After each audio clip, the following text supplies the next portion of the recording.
এই পৃথিবীর বুকে একজন ইমাম সাহেব যখন জেলে বন্দী হন, তখনও তারে জেল থেকে জামিন নিতে বাহির করতে জজ সাহেবের সামনে একজন উকিলকে দাঁড় করাইতে হয়। তাহলে দেখলাম যে একজন ইমামও একজন উকিল আরেকজন ইমাম ধরছে কি, ওই যে বিচারক যিনি জজ সাহেব তার থেকে জামিন নেওয়ার জন্য। এখন ইমাম তাকে বলে যে বান্দার আমলকে আল্লাহ পর্যন্ত পৌঁছায় দেয়। তাই আমরা দেখতে পাই কিয়ামত, হাসর নাসর, হিসাব কিতাব, সাজা জাজা, এই সম্পর্কে এগুলোর সম্পর্ক নবীর সাথে নাই। নবী কিয়ামতের মুখোমুখি হয় না, হবে না। আর কিয়ামত দিবসে আমাদের যে হাসরের ময়দানে আমাদের সাথে থাকবে ইমাম, কারণ কিয়ামত, হাসর নাসর, হিসাব কিতাব, সাজা জাজা, এর সম্পর্কই নবীর সাথে নাই। এগুলোর কোনোটার সম্পর্ক নবীর সাথে নাই, আছে ইমামের সাথে, যিনি নফসের ইমাম, যিনি প্রত্যেকটা ব্যক্তির ইমাম। তাই আমরা দেখতে পাই আমি কিয়ামতের দিন সকল মানুষকে তার ইমামের সাথে ডাকব। এখন কথা হইল যে এই ইমাম যিনি, তিনি কি হবে, তিনি কে হবে? যে ইমাম তিনি যিনি আবেদকে মাবুদের সাথে সম্পর্ক মিলন ঘটায় দেয়। ইমামকে যিনি আবেদকে মাবুদের সাথে, সৃষ্টিকে স্রষ্টার সাথে, বান্দাকে রবের সাথে, আবেদকে মাবুদের সাথে মিলন করায় দিবে, সেই হইল ইমাম। এখন আল্লাহ রব্বুল আলামিন, আমরা দেখতে পেলাম আল্লাহ রব্বুল আলামিন তিনি আলা কুল্লি শাইইন কাদির, সমস্ত কিছুর উপরে আল্লাহ সর্বশক্তিমান। সেই আল্লাহ রব্বুল আলামিন সর্বশক্তিমান হয়েও আল্লাহ রব্বুল আলামিনের বাণী আল কোরআন, আল্লাহর আসমানি কিতাব, এই কিতাবকে, কোরআনকে, ফুরকানকে এবং এই জান্নাত জাহান্নামের যে সংবাদ, সেগুলোকে আমাদের কাছে পৌঁছাবার জন্য যিনি আলা কুল্লি শাইইন কাদির, তিনিও একজন মাধ্যম, উসিলা, মিডিয়া, উকিল গ্রহণ করলেন। একজন উম্মি, একজন মাসুমকে তিনি মাধ্যম হিসাবে গ্রহণ করলেন। মাসুমকে ছাড়া প্রত্যেকটা আল্লাহ নবী রসুল মাসুম, নিষ্পাপ, খান্নাসুবি, শয়তান মুক্ত, আজীবন মাসুম। এই আজীবন মাসুম আল্লাহ নবী রসুলগণ, তাহাদেরকে আল্লাহ রব্বুল আলামিন সর্বশক্তিমান আলা কুল্লি শাইইন কাদির হওয়ার সত্ত্বেও আল্লাহ কি করলেন? আল্লাহর বাণী পাঠানোর জন্য মাসুমকে উসিলা গ্রহণ করলেন। আল্লাহ রব্বুল আলামিন মাসুমকে ছাড়া নিজের বাণী, নিজের আল্লাহ রবের কিতাব, রবের বাণী, রবের ফুরকান, রবের কোরআন, রবের শান মান জলওয়া, কোনো কিছুই আল্লাহ রব্বুল আলামিন তার মাসুম নবী রসুল ছাড়া আমাদের কাছে পাঠান নাই, সরাসরি পাঠান নাই। তো কাজেই আল্লাহ রব্বুল আলামিন সর্বশক্তিমান হইয়া মাসুমের উসিলা ছাড়া গুনাহগার বান্দা পর্যন্ত আসেন না। তাহলে আমরা কি বলতে পারি না যে এই 2 রাকাতের যারা নাকি মোল্লা, সে আমার ফেরকার হোক চাই অন্য ফেরকার হোক, সে কিভাবে বিনা উসিলা ছাড়া আল্লাহ পর্যন্ত পৌঁছে? মাসুমের উসিলা ছাড়া সে কি আল্লাহ পর্যন্ত পৌঁছাইতে পারবে? কারণ আল্লাহ নিজে মাসুম নবী, মাসুম রসুল, মাসুম ছাড়া আল্লাহ রাব্বুল আলামিন নিজে বান্দা পর্যন্ত আসলেন না, পৌঁছাইলেন না। আল্লাহকে পাইতে হইলে রসুলের অনুসরণ করতে হবে, আল্লাহকে মহব্বত করতে হইলে রসুলের ইত্তেবা করতে হবে, অনুসরণ করতে হবে, রসুলের মহব্বত করতে হবে জরুরি। আল্লাহকে মহব্বত করতে চাইলে রসুলের উপর ঈমান আনতে হবে, রসুল যাহা বলে তাহা করতে হবে, রসুল যাহা নিষেধ করছে তাহা বর্জন করতে হবে। আর আমাদেরকে আজকে যে এই সমস্ত মোল্লা মুন্সিরা, সেটা আমাদের কিংবা ভিন্ন যে কোনো ফেরকার হোক, তাহারা যে বলে যে আল্লাহ রব্বুল আলামিনকে পাইতে কোনো মাধ্যম, কোনো মাসুম, কোনো নবী রসুল ওলি আল্লাহর প্রয়োজন নাই, সরাসরি ডাকেন, সঙ্গে সঙ্গে আল্লাহ রব্বুল আলামিন আপনার ডাক শুনবেন।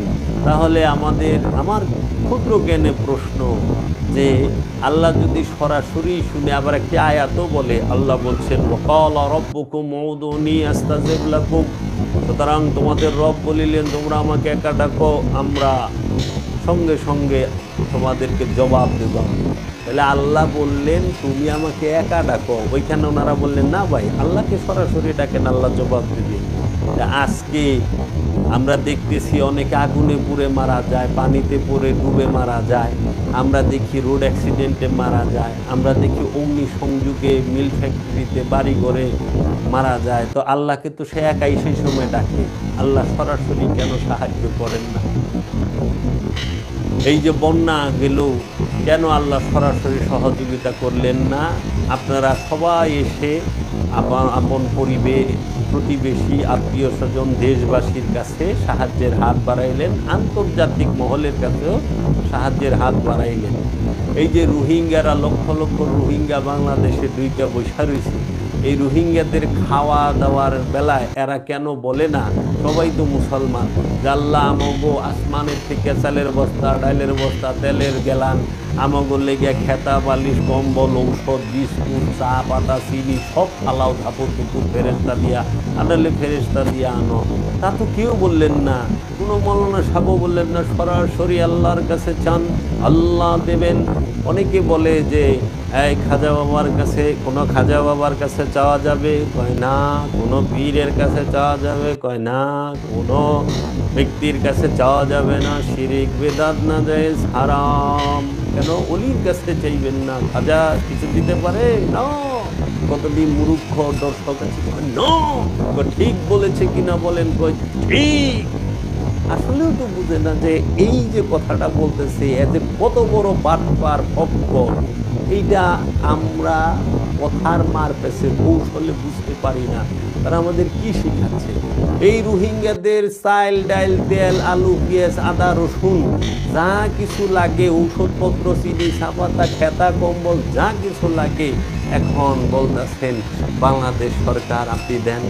আচ্ছা, বাংলাদেশ সরকার বলে জাতিসংঘ চাল দাও, জাতিসংঘ ডাল দাও, জাতিসংঘ আমাদেরকে ওষুধ দাও, জাতিসংঘ চিকিৎসা দাও, জাতিসংঘ আমাদেরকে অবস্থান দাও, আমাদেরকে স্থান দাও, বাসস্থান দাও, আমাদেরকে এই সুযোগ দাও। তাহলে এই ইউরোপ, আমেরিকা, এই পৃথিবীর বড় বড় ইহুদি খ্রিস্টানদের কাছে যে আপনারা সবাই চাচ্ছেন, এবং কিছুদিন আগে নোয়াখালীতে বন্যা হইল, এই বন্যার মধ্যে সবাই বাসে, ট্রেনে সবখানে চাইছেন, তখন তো কেউ বলেন নাই শিরক। একজন মৌলানা সাহেব বললেন না, এগুলো করেন না, জাতির সঙ্গে চাওয়া যাবে না। এই যে আমেরিকার বুশ, ট্রাম্প, এদের কাছে চাওয়া যাবে না, বাইডেনের কাছে চাওয়া যাবে না, এগুলা চাওয়া শিরক, বেদাত, হারাম, নাজায়েজ।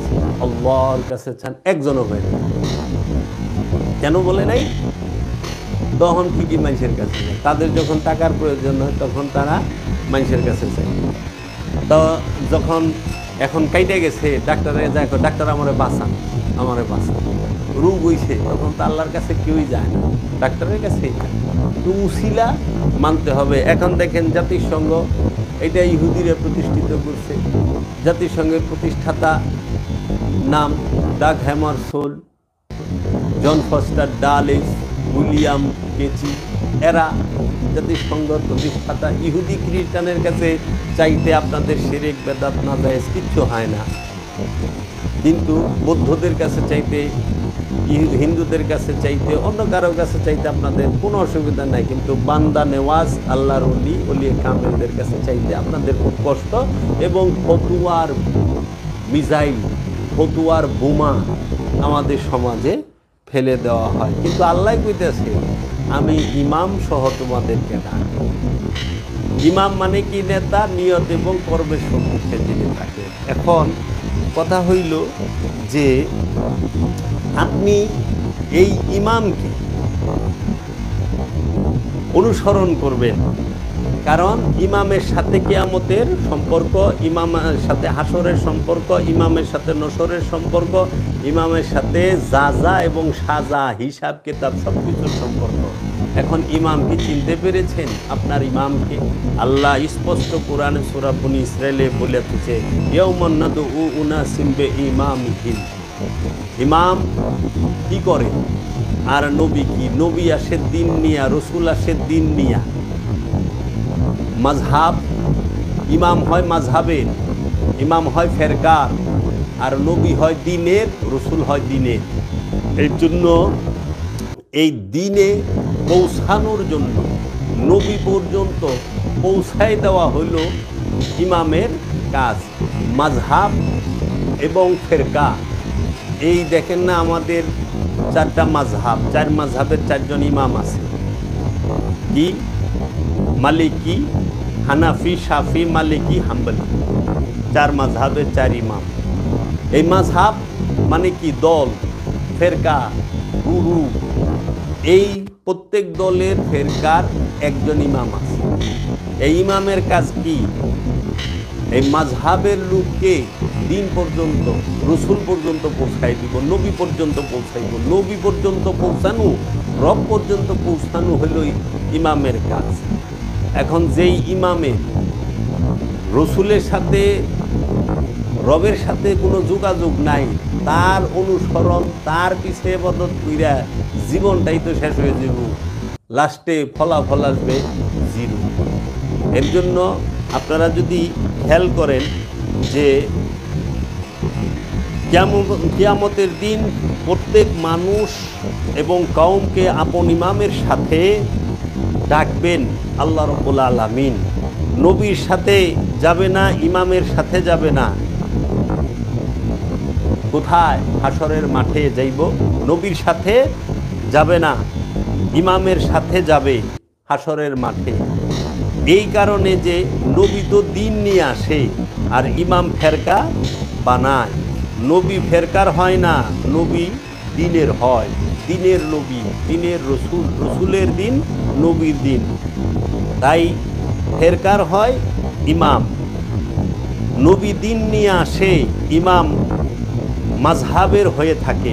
মাযহাব তো সেই রাস্তা যে দিন পর্যন্ত পৌঁছায় দেয়। মাযহাব কারে কয়? মাযহাবকে কি বলা হয়?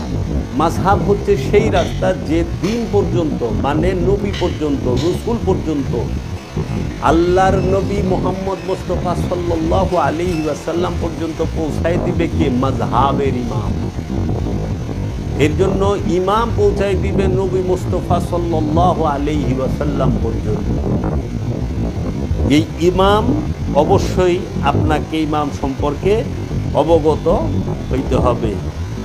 মাযহাব হচ্ছে সেই রাস্তা যে দিন পর্যন্ত পৌঁছায় দেয়। মুহাম্মদ সাল্লাল্লাহু আলাইহি ওয়াসাল্লাম তিনি দিন নিয়ে এসেছেন।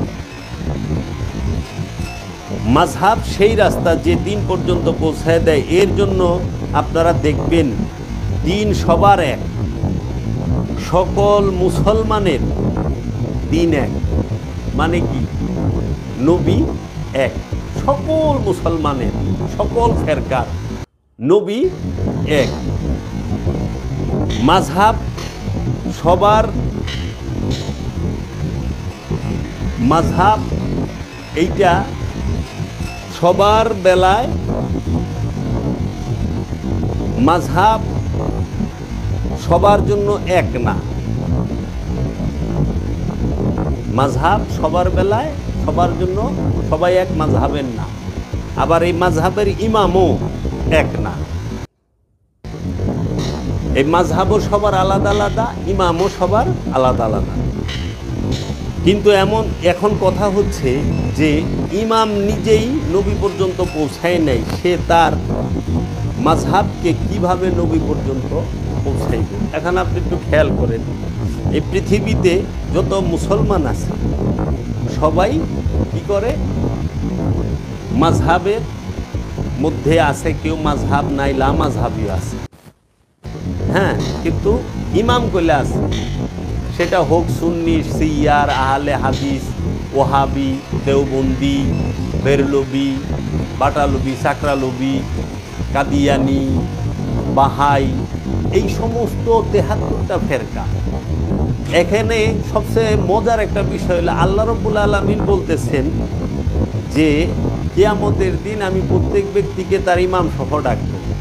আর রাহমাতাল লিল আলামিন মুহাম্মদ সাল্লাল্লাহু আলাইহি ওয়াসাল্লাম হাদিস শরীফে বলেছেন, আমার উম্মতের মধ্যে ৭৩ ফেরকা, একটা ফেরকা জান্নাতি, একটা দল জান্নাতি, ৭২টা জাহান্নামী। ৭২টাই জাহান্নামী, একটা দল জান্নাতি। সেই দলটাকে যারা জান্নাতি সেটা হইল যাহারা আল্লাহ এবং আল্লাহর রসুলকে এবং আল্লাহর রসুলের বংশ আহলে বাইত এবং আল্লাহর রসুলের নূরের বংশ, এই ওলিয়া উলিয়া কেরামকে এবং সাহাবায়ে আজমাইনদেরকে ভালোবাসেন এবং তাদেরকে অনুসরণ করেন, তাদেরকে সম্মান করেন, ইজ্জত করেন, মহব্বত করেন, তাহার জান্নাত। এখন কথা হইল যে এই ৭২ ফেরকার মধ্যে ৭২ দলই নামাজ পড়তাছে, সবাই এই একই নামাজ ৭২ দল পড়তাছে, সবাই বলতাছে আমরা জান্নাতি। সুন্নি কয় আমরা জান্নাতি, ৭২-৭৩-এর মধ্যে এক দল, এই দলটা আমরা জান্নাতি। ওহাবি কইতেছে ৭৩ দলের মধ্যে এই দলটা আমরা জান্নাতি। শিয়া কইতেছে এই ৭৩ দলের মধ্যে আমরাই এক দল, আমরা জান্নাতি। ওই দেওবন্দি কইতেছে ৭৩ দলের মধ্যে আমরাই এক দল, যারা জান্নাতের সব জাহান্নামী। তাইলে রসুলের এই সলাৎ, আল্লাহর দেওয়া সলাৎ ৭৩ ফেরকার মানুষ আদায় করতেছে, ৭৩ ফেরকার মানুষই সিয়াম পালন করতেছে, ৭৩ ফেরকার মানুষই যায়া হজ করতেছে, যান কাবা শরীফে। ৭৩ ফেরকার শিয়াদের সবচেয়ে বেশি হজ করে। আর আমাদের দেশে দেওবন্দি উলামারা শিয়াদেরকে কাফের বলেন, নাউযুবিল্লাহি মিন যালিক, বিভিন্ন ফতোয়া দেন। কাদিয়ানিরাও যায় হজ করতেছে, যা দেখেন সৌদি আরবে। কিন্তু আমাদের দেশে কাদিয়ানিদের অমুসলিম ঘোষণা করে। এই আন্দোলনে আমার মাথায় বুঝে না যে আমাদের দেশের আলেমরা কয় যে কাদিয়ানিরা অমুসলিম ঘোষণা করো, আর সৌদি আরব কাদিয়ানি হজ করার বিষয় মাথায় তো ধরে না। আমাদের দেশে সিয়াগু বলে যে এগুলা বাতিল, কিন্তু সৌদি আরবের আলেম উলামায়ে কেরামরা বা সারা হজ করবার লেগে বিষয় দিতে। সবচেয়ে বেশি হাজি থাকে সিয়া অনুসারী। তাইলে এখন কথা হইল যে এই ৭৩ ফেরকায় সলাত আদায় করতেছে, সিয়াম আদায় পালন করতেছে, হজ করতেছে, কুরবানি করতেছে, যাকাত দিতেছে, এরা সবাই করতেছে, কিন্তু জান্নাতি একটা দল। তারা কারা? যারা রসুলের অনুসরণ করে, রসুলের নূরের বংশের অনুসরণ করে, রসুলকে মহব্বত করে। এর জন্য নামাজি অনেক পাওয়া যায়, সব দল নামাজ পড়ে, কিন্তু রসুলের মহব্বত কয় দলে করে। তাই আল্লাহ বলছে, কুল ইন কুনতুম তুহিব্বুনাল্লাহ ফাত্তাবিউনি ইউহিব্বুকুমুল্লাহ। এই আছো আল্লাহকে ভালোবাসতে চাও, সে আমার হাবিব মুহাম্মদ সাল্লাল্লাহু আলাইহি ওয়াসাল্লামকে ভালোবাসো। এই হুকুম, এই শব্দটা কোরআনে খুব কম এসেছে। তাহলে পরে এই যে বলতেছে যে আল্লাহ রাব্বুল আলামিন ইমাম সহ ডাকবেন, আর আল্লাহ রসুল বলতেছেন ৭৩ ফেরকার মধ্যে এক ফেরকা জান্নাতি, ৭২ দল জাহান্নামী। এখন কোন ফেরকা জান্নাতি আর কোন ফেরকা জাহান্নামী? যার ইমামের সাথে তার দ্বীনের এবং দ্বীন মানে মুহাম্মদ সাল্লাল্লাহু আলাইহি ওয়াসাল্লাম, যিনি নিজেই দ্বীন এবং রবের সাথে যোগাযোগ আছে, তারাই জান্নাতি হবে। এখন যে ইমামের সাথে রবের এবং দিনের কোনো সম্পর্ক নাই, যোগাযোগ নাই, মোহব্বত নাই, কিন্তু এবাদত বন্দিগি দিয়া বুঝায়, আমল দিয়া বুঝায়, সে কখনোই জান্নাতি হইতে পারবে না। এর জন্য আমরা দেখতে পাই যে আমাদের অনেক ইমাম সাহেব থাকেন, আমরা দেখি যে ইমাম সাহেব অনেকেই আছেন যে স্মাগলিংয়ের সাথে জড়িত, ইমাম সাহেব অনেকে আছেন মিথ্যা বলেন, ইমাম সাহেব এরকম অনেক পাওয়া যায়, অধিকাংশ অনেক পাওয়া যায় যে বলৎকারের সাথে যুক্ত। ইমাম সাহেব অনেক আছেন যাহারা মানুষকে হত্যার সাথে, দাঙ্গা ফাসাদের সাথে জড়িত। এই যে ইদানিংকালে আমরা দেখতেছি আমাদের সমাজের অধিকাংশ ওয়াহাবি ইমাম সাহেবরা মাজার শরীফ ভাঙতেছেন, বিভিন্ন দরবারে হামলা করতেছেন, খানকা ভাঙচুর করতেছেন, কিংবা কোনো মানুষকে তাহারা বেধড়ক মারধর করতেছেন। এবং আমরা দেখতে পাই অনেক ইমাম সাহেব এমন জ্বালাময়ী বক্তব্য দেয় যে অনেক দর্শক সেই জোশে শুই না অন্য ধর্মের মন্দিরে যায় আক্রমণ করতেছে, হিন্দুদের উপরে, বৌদ্ধের উপরে আক্রমণ করতেছে। আবার এমনও দেখা যায় যে যারা কোনো ধর্মই মানে না তাদের উপরেও আক্রমণ করে হত্যা করতেছে। তাহলে আমরা দেখলাম মাওলানা ফারুকী সাহেবকে জবাই করে হত্যা করেছে এই ধর্মের দোহাই দিয়া। তো কাজেই এই যে যার ইমাম খুনি হয় তার এই অনুসারীর অবস্থা কি, সে কিভাবে দিন পর্যন্ত পৌঁছাইল? আমরা 29শে সেপ্টেম্বর 2024 সাল রোজ রবিবার রাত 9টার পরে 9:48 আমার বাড়ি সাভার থানার বনগাঁ ইউনিয়নের চাকুলিয়া গ্রামে, আমার অত্র আশেপাশের গ্রামের না হইল 50 থেকে 60 জন মৌলভী সাহেব, ইমাম সাহেব আসছেন আক্রমণ করার জন্য। আমার বাড়ি ঘরে এমনভাবে আক্রমণ করছে যার মধ্যে শিশু, নারী, বৃদ্ধ তারা রক্তাক্ত হয়েছেন এবং আমার ভাই বোন পরিবারের সবাই রক্তাক্ত হয়েছে। এবং আমাদের বাড়িঘর ভাঙচুর করেছেন, 30 তারিখে সমস্ত কিছু লুট করছে। একটা খড়ি কাটার দাও পর্যন্ত রাখে, দাও, ঘন্টা, মেশিনপত্রের অভাব ছিল না, সমস্ত কিছু চুরি করেছে। এমনকি আলু, পেঁয়াজ, আদা, রসুন পর্যন্ত চুরি করে লেগে গেছে। বদনাও ছাড়ে নাই, আতিল পাতিল যা পাইছে টোটাল চুরি করে লেগে গেছে। তাহলে এখন এই দায়ভার কি ইমাম সাহেব নেবে না? এই ইমামের পিছনে থাইকা আপনার নামাজ পড়বেন। অনেকে বলে যে আপনি নামাজ পড়েন না, আর এই ইমামের পিছনে নামাজ পড়ুন যে ইমাম মানুষ হত্যার উস্কানি দেয়, যে ইমাম রাতের আধারে ঘুমন্ত মানুষকে আক্রমণ করে, যে ইমামরা মানুষকে সম্পদ লুট করে, এদের উস্কানিতে, এদের দ্বারা এখন বলবো আমি তো চুরি করি না, অমুক আপনার জন্যই তো করছে, ওদের তো এত বছর রইলাম কিছু হইল না, আপনার জন্যই তো হয়েছে। যে ইমাম সাহেব তিনি বলৎকারে ধরা পড়েন, তার পিছে যে সারা জীবন নামাজ পড়ছে তার কি হাল হইল? আল্লাহ কইছে আমি ইমাম সহ কিয়ামতের দিন প্রত্যেক ব্যক্তিকে ডাকে। এর জন্য ইমাম সাবধান, আগে ইমাম বুঝেন। আপনি প্রথমেই জিজ্ঞেস করেন, আপনি দেখেন ইমাম সাহেব কোন ফেরকা। খালি ইমাম আরবি জানলেই হবে না, নামাজ পড়লেই বলবে।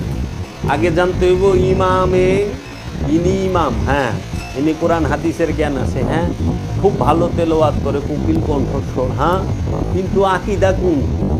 সে কি ওয়াহাবি, সে কি সুন্নি, সে কি আহলে হাদিস, সে কি জামাতি, সে কি তাবলিগি, সে কি দেওবন্দি, সে কি শিয়া, সে কি কাদিয়ানি, কোন মতবাদের কোন ফেরকা? আগে সেইটা দেখ। আর তার পিছনে আমি নামাজে দাঁড়ায় যাই না, এত সস্তা না।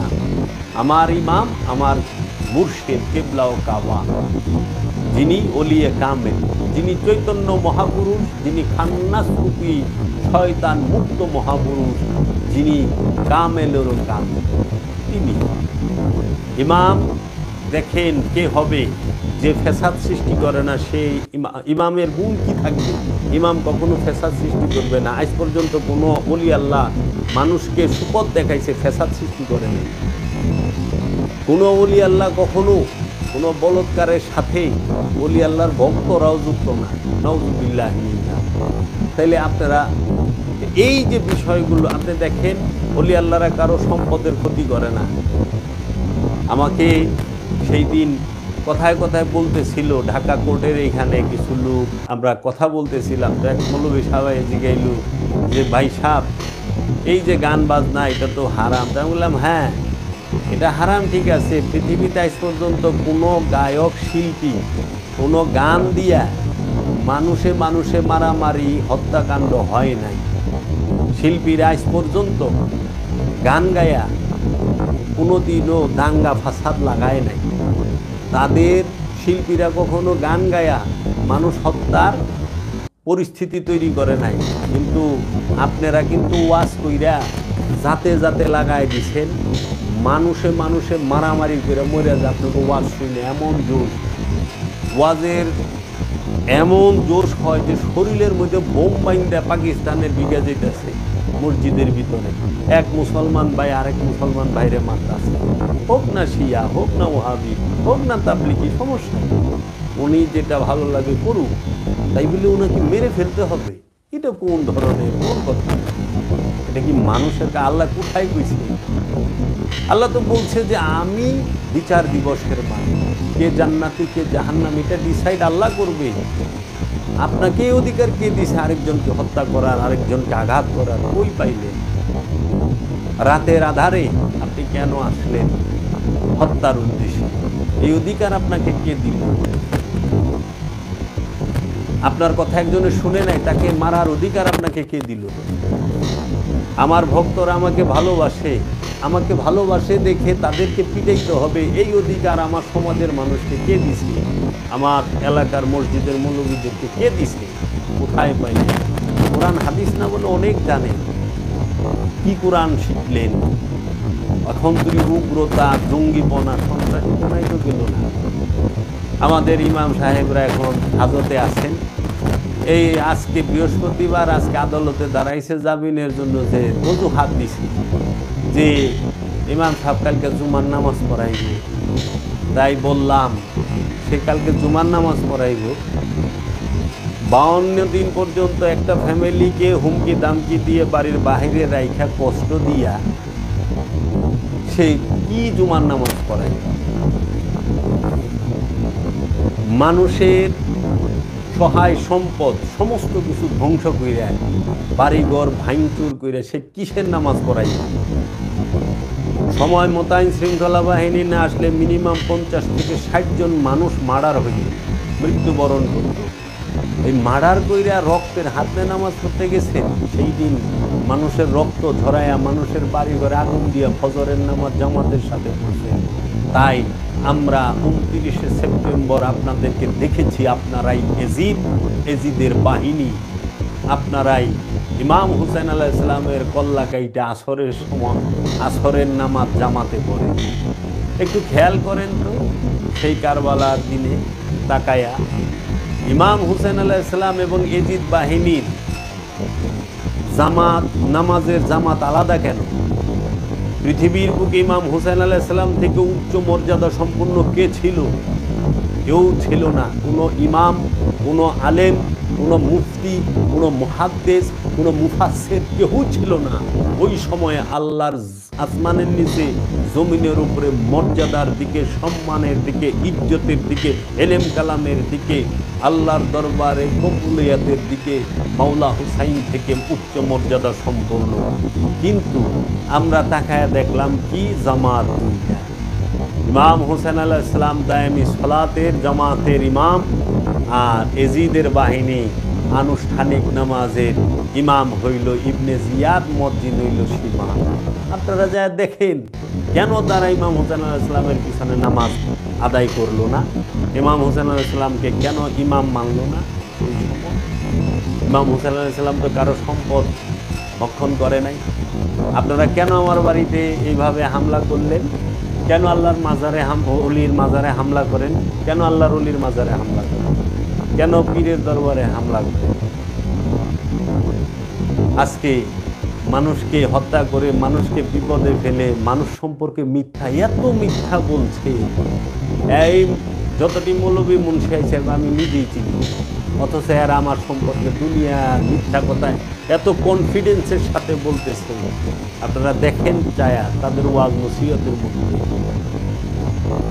তারা বলতেছে আমি কি 3 বার গিয়ে খেলছে, ওইটারে কি কয়, 3 বার খেলছে যে ইউরোপের একটা ইয়ের মধ্যে না, তারপরে রকেটে চড়ছে, ট্রাম্পের লগে দেখা হয়েছে, সৌদি কাবা শরীফের ইমাম খাওয়াইছে, তারপরে এই মানে এগুলোই মানুষ বিশ্বাস করতেছে, কনফিডেন্সের সাথে মিথ্যা কথাগুলো বলতেছে। আমার এখানে আমার মসজিদের মৌলবী, আমার মসজিদের মুসল্লি অধিকাংশ তারা কনফিডেন্সের সাথে মিথ্যা বলতেছে, অথচ এই এমদাদুল হকের লগে আমার লগে সরাসরি একদিন কথা হয় না আজ পর্যন্ত, আমার জন্মের পরে থেকে। আমার বাড়িতেও কোনোদিন আসে নাই। আমার মসজিদের ইমাম, ওর লগে আমার কোনোদিন কথাবার্তা ওনার সাথে আমার হয় নাই। ইমাম আর এক অফিসের যাইবার কয় আমাদেরকে, আসেন নামাজ পড়ে। আগে ইমাম তো মুসল্লি হওয়ার যোগ্যতা নাই, ইমাম হয়ে বৈশা রয়েছে। খুনি ইমাম হয় না, বলৎকারী ইমাম হয় না, অত্যাচারী ইমাম হয় না, ফ্যাসাদ সৃষ্টিকারী ইমাম হয় না। যে ফ্যাসাদ সৃষ্টি করে এই তৈয়ব খার মতো নরপিশাচ জাহান্নামের কীট, ও ইব্রাহিমপুর মসজিদের ইমাম আলাপ কোন ওর মতো একটা অসভ্য ইতর মানুষ, সে বলে ইমাম। এর জন্য এই দুনিয়ায় জানি না মানুষ কোরআন কি খুইলা দেখে কখন নাকি আজকে মিথ্যা। কালকে ছবি হারাম ছিল, আজকে ছবি জায়েজ হয়ে গেছে। কালকে সুদ হারাম ছিল, আজকে সুদ জায়েজ হয়ে গেছে। এই কি অবস্থা? এরাই ওয়াজ করতে আছে, আমার মাথায় ধরে না। তো কাজেই আমি আপনাদেরকে অনুরোধ করব, দর্শক মণ্ডলী যারা আমার এই কথাগুলো শুনেন, আমি বিষয়ভিত্তিক আলোচনা করি, আপনারা কুরআনুল মাজিদটা বাংলা অর্থ সহ হুবহু পড়েন। একটা কোরআন পড়ে আপনি বুঝবেন না, আপনি 10টা কোরআনের অনুবাদ দেন, 10 জনের লেখা। এবং যদি তাফসির নেন, 10টা তাফসির নেন, নিয়ে একটু পড়েন, দেখবেন যে আপনি নিজেই কইবেন এরা কি করছে। কোরআনের মূল যে বিষয়গুলো, কোরআনে 2 ধরনের আয়াত, মুহাকাম, মুতাশাবিহ। এই মুহকামগুলোকে গোপন করে মুতাশাবিহ লিয়ে খালি কাউ কাউ করে। এই মুহকাম আয়াতগুলো এই মানুষের পর্ব কতটি হয় আমি জানি না, আমি প্রত্যেকটা রেফারেন্স দিয়ে আপনাদেরকে বলবো। আমি কখনোই আজগবি শরীফের কথা, উদ্ভট কথাবার্তা আমি বলি না। আমি সতর্ক করার চেষ্টা করি, এটা আমার দায়িত্ব, কর্তব্য, আমার মুর্শিদ আমাকে দান করেছে। তুমি বল, আমি বল। নিতেও পারেন, নাও নিতে পারেন, 2টা গালি দিয়ে সইরেও যেতে পারেন। আপনার যদি আমাকে পছন্দ না হয়, আমাকে আপনি প্রত্যাখ্যান করেন, আমাকে ফেলে চলে যান, আমার কথা শোনার আপনার প্রয়োজন নাই। আমাকে 2টা গালি দিবেন, এটাও আপনার স্বতন্ত্র গণতান্ত্রিক অধিকার। কিন্তু আপনি আমার মাথায় বাড়ি দিবেন, আপনি আমার বাড়ি ঘর ভাঙবেন, এই অধিকার তো আপনাকে কেউ দেয় নাই। এই অধিকার পাইলেন। আমি এই বিবেকের কাছে প্রশ্ন রাখলাম, আর বিবেক কি? আমরা এই দেশে তো বিবেকই নাই, কার কাছে প্রশ্ন রাখুন? আমরা দেখতে চাই যে এই ইমামের পিছনে, এইরকম বলৎকারী, এইরকম জালিম ইমামের পিছনে আপনারা থাইকা আপনাদের স্বভাব চরিত্রের কি পরিণতি আমরা দেখছি। কিন্তু আপনারা মিথ্যা বলতে ভয় পাইলেন না, আল্লাহ রসুল কি একটু ভয় পাইলেন না? কি বলুন, দিনকে রাত, রাতকে দিন। কাজেই এই মানুষ সম্পর্কে লাস্টে এইটুক বলে দেই, আল্লাহ বলেছেন মানুষ কি মনে করে যে আমি তার হাড়গুলো কোনো ক্রমে একত্রিত করতে পারবো না। আল্লাহ বলেছেন যাদের অন্তরে রোগ আছে তারা কি মনে করছে যে আল্লাহ তাদের অন্তরের বিরোধী মনোভাব প্রকাশ করে দেবেন না। আল্লাহ রাব্বুল আলামিন তিনি বলতেছেন তাদের সবাই কি এ আশা করে যে তাকে নিয়ামতপূর্ণ জান্নাতে প্রবেশ করানো হবে? এত সস্তা? তুমি কি ধারণা করছো যে তোমরা এমনিতেই জান্নাতে প্রবেশ করবে, অথচ আল্লাহ জেনে নেবেন না যে তোমাদের মধ্যে হতে কারা জিহাদ করেছে ও কারা ধৈর্যশীল। এই জিহাদ খান্নাসরূপী শয়তানের বিরুদ্ধে, আল্লাহর সৃষ্টি মানুষ হত্যার জিহাদ না, এই ঢাল তলোয়ারের জিহাদ না, আমিত্বের বিরুদ্ধে নফস জিহাদ করবে, নিজের ইচ্ছার বিরুদ্ধে জিহাদ করবে কে? নফস, রবের এবং রসুলের ইচ্ছাকে নিজের মধ্যে প্রতিষ্ঠিত করার জন্য। আর ধৈর্য ধারণ করবে যে কোনো মুসিবতে বিপদে আপদে। আর আজকে মানুষরে জিহাদের নাম দিয়ে হত্যা করা, একটা মানুষ হত্যা করলেই সারা জিন্দিগিতে তার হিসাব দিয়ে বাঁচবেন, সেটা বলে নাই মুসলমানকে। একটা মানুষকে, মানুষ হত্যার অধিকার আল্লাহ রাব্বুল আলামিন এই জগতে কাউকে দেয়। তো কাজেই কোন নবী রাসূল মানুষকে হত্যা করেন। আল্লাহর ওলিরা বিধর্মীরে কি করছে? মুসলমান করছে। আর বর্তমান সময়ে এই মোল্লা মুন্সিরা মুসলমানরে কাফের বানায় দেয়, মুসলমানরে মুশরিক বানায় দেয়, মুসলমানরে ইহুদি বানায় দেয়, মুসলমানরে খ্রিস্টান বানায় দেয়। কি আজব! এগুলি সবই শক্তির পূজারী, স্বার্থের পূজারী। এদের স্বার্থ জেন আছে ওইটার পক্ষে কথা, স্বার্থ জেনে নেই ওইটার বিরুদ্ধে কথা। টাকা দিবা, কথা ঘুরে যায়, ক্ষমতা আইলে কথা ঘুরে যায়। কি করবে? অলি আল্লাহকে মিটানো যায় না, কারণ অলি আল্লাহরা আল্লাহ নূর দিয়া বসবাস করেন, আল্লাহ নূর তাদের সিনার মধ্যে আছে। তারা ভুলেও ঘাবড়ায় না, চিন্তিত হয় না। আল্লাহ ইন্না আউলিয়াল্লাহি লা খাউফুন আলাইহিম ওয়া লা হুম ইয়াহজানুন। খবরদার, যারা আমার বন্ধু তাদের কোনো ভয় নেই, তারা চিন্তিত না।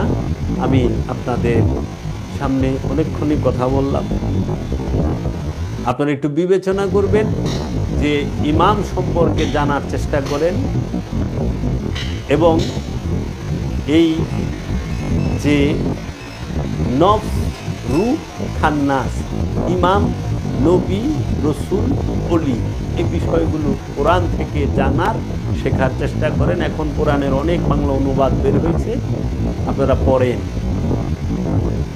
এই আজগবি শরীফের বয়ান আর এই হুজুর শরীফের বয়ান থেকে বের হন, সত্য জানেন, সত্যকে গ্রহণ করেন, সত্যকে মানেন, সত্যকে ধারণ করেন।